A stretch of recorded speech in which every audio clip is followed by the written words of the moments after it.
Everyone, welcome to my YouTube channel. स्वागत आहे सगळ्यांचं रेखा मराठी ब्लॉगमध्ये.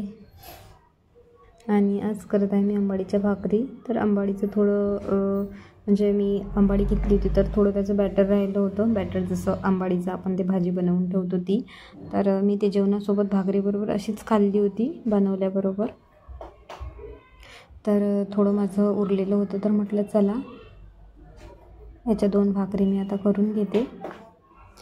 तर ते एकच भाकरीचं होतं भाजी आंबाडीची, आणि मी त्याच्या 2 केलेल्या आहेत म्हणून ते खूप कमी पडली. एक छान झाली असती त्याची ग्रीन कलरची जशी होत असते, छान काळपट आली असती. आता याच्यामध्ये थोडं कमी कमीच झालं ते, तरीही छान लागेल कारण भाजी खूपच चविष्ट होती. तर आता आधी मी थोडे हातावर करून घेते भाकरी, आणि पूर्ण मला मोठ्या येत नाहीत, म्हणजे पूर्ण मोठी भाकरी झाली माझी की ते तुटायला लागते, म्हणून मी करून घेत असते अशी पोळपाटावर. तर पोळपाटावर मी थापून घेत आहे जितकी माझ्याच्यानं थापल्या जात आहे. जर याहीपेक्षा आपल्याला मोठी लागत असेल तर मग ती थोडी लाटण्याने सुद्धा मी करून घेत असते.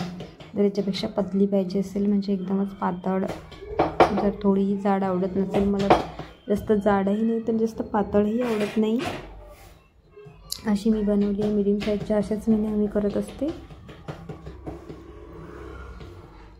तर आता एक तव्यावरची शकून झाली की मग मी ही भाकरी ही नंतर दुसरी ही भाजून घेणार आहे. तर आता एक भाकरी भाजत आहे.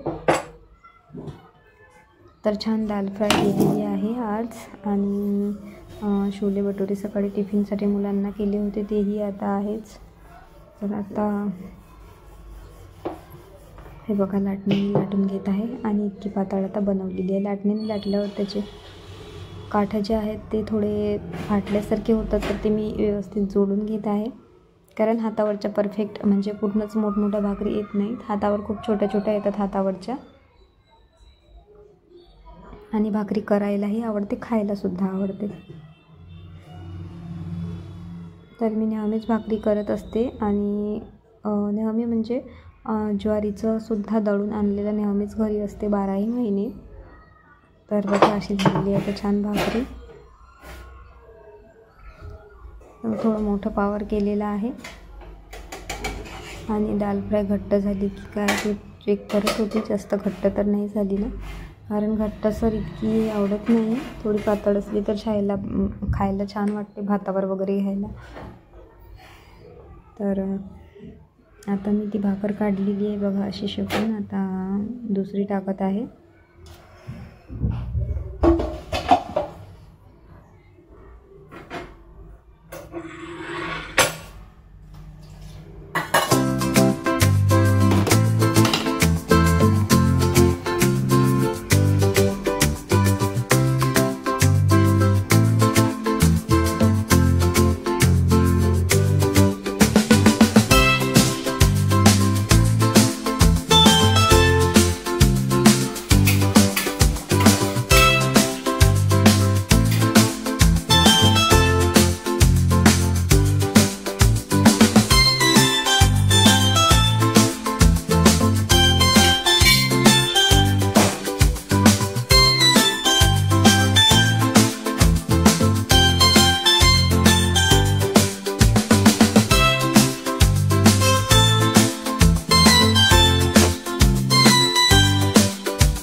तर आता झालेलं आहे माझं मिरच्या खूप याने भाजत आहे, कारण ते जाड आहे, तुम्ही बघितलेच आहे. तर जाड मिरच्या थोड्या जास्त चांगल्या भाजाव्या लागतात. जर एकदम कच्च्या कच्च्या राहिल्या तर इतका खास ठेचा लागत नाही, म्हणून मी थोड्या चांगल्या भाजून घेत आहे. तर आता ग्लास घेतलेला आहे मी. तुम्ही पाहिजे तर हे पाटावर माझ्या परातमध्ये पाटं त्याच्यावर करू शकले की मी गॅसचा गोटा माझा खूप क्लीन असतो. जसं आता इथे कणिक पडलेलं दिसून राहिलं आणि म्हणजे 2-3दा तर धुतल्याच जातो मी, पुसत नाही. गॅसचा ओटा डायरेक्ट धुवूनच घेत असते. तर तिथेसुद्धा करू शकते पण नाही केलं. आणि माझ्याकडे छोटा बत्ता आहे, ते बघा, ते त्याच्यावरचं ठोकायचं आहे, पण त्यानेसुद्धा नाही करत, कारण याच्यामध्ये मला खूप इझी वाटतं. ग्लास घेतला आणि लाटणं, जो लाटण्याचं एक साईडने आता अशी पटापट मी ठेचून घेते आणि खूप छान असा ठेचा आहे होतो. तर झालेला आहे माझा ठेचा रेडीच समजा आता. तर हे बघा, असं झालं, असं लाटण्याला लागला की समजून जायचं आपला ठेचा रेडी आहे. तर हे बघा, अशा पद्धतीने मस्त बारीक झालेला आहे. जास्त बारीकही नाही, एकदमच लाटण्याने छानच होतो जाडसर. मला दाखवते मी आता ग्लासमधला की जाडसर कसा झालेला आहे. तर आता ग्लासमधून वाटीमध्ये काढून घेते. तेलाचीच वाटी आहे, त्याच्यामध्येच काढून घेते आता ठेचा. तर सगळा ठेचा घेतलेला आहे मी याच्यामध्ये काढून वाटीमध्ये. आणि स्टायली अकाउंट रुटीन आहे, तर नक्की फॉलो करा तिकडे जाऊन. हा सुद्धा व्हिडिओ आवडला असेल तर व्हिडिओला लाईक करा. चॅनलवर नवीन असेल तर चॅनलला सबस्क्राईब करा प्लीज. हे बघा, ठेचा किती सुंदर झालेला आहे. तर छान आता ठेचा आणि भाकरीची आज मजा येणार आहे. तर आता सगळं स्वयंपाक रेडी झालेला आहे. तर आता परत एकदा गॅस क्लीन, हा आहे माझा तिसऱ्यांदा. तर आता धुवून तर 2दा घेतलेलाच आहे. मग आता धुतल्यानंतर जी ही कणिक एक्स्ट्राची इथे आता भाकरी केल्या, कारण गॅसचा गोटा धुतल्यानंतरच केलेल्या आहे त्या 2 भाकरी.